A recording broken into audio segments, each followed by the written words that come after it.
Ce mercredi 25 juillet, le film événement Mamma Mia est de retour pour un deuxième volet.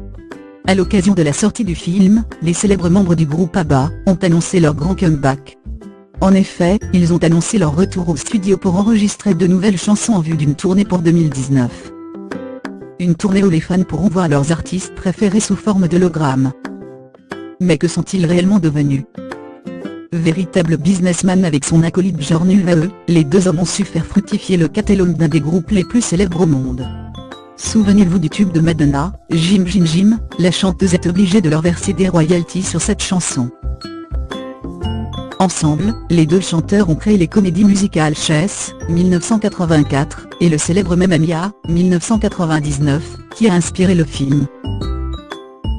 Après la séparation de son groupe, la chanteuse a collaboré avec Phil Collins, qui lui a composé et produit l'album Something Wrong, sorti en 1982. Un album qui a eu du succès.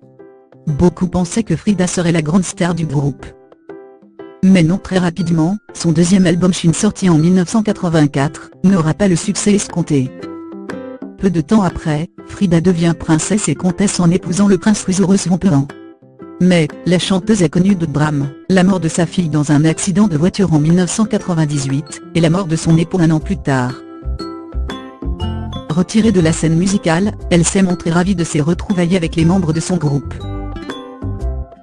C'était extraordinaire car, justement, nous avions l'impression qu'il s'était écoulé 6 mois depuis notre dernier enregistrement. C'est vraiment comme si nous nous étions quittés la veille. À peine séparée de son groupe, Agnetha sortira 2 albums studio, qui seront boudés par le public. La jolie blonde se fera rare pendant 17 ans jusqu'en 2004. En effet, la chanteuse fera son grand retour en sortant un album My Coloring Book, de reprises des chansons qui ont marqué son enfance.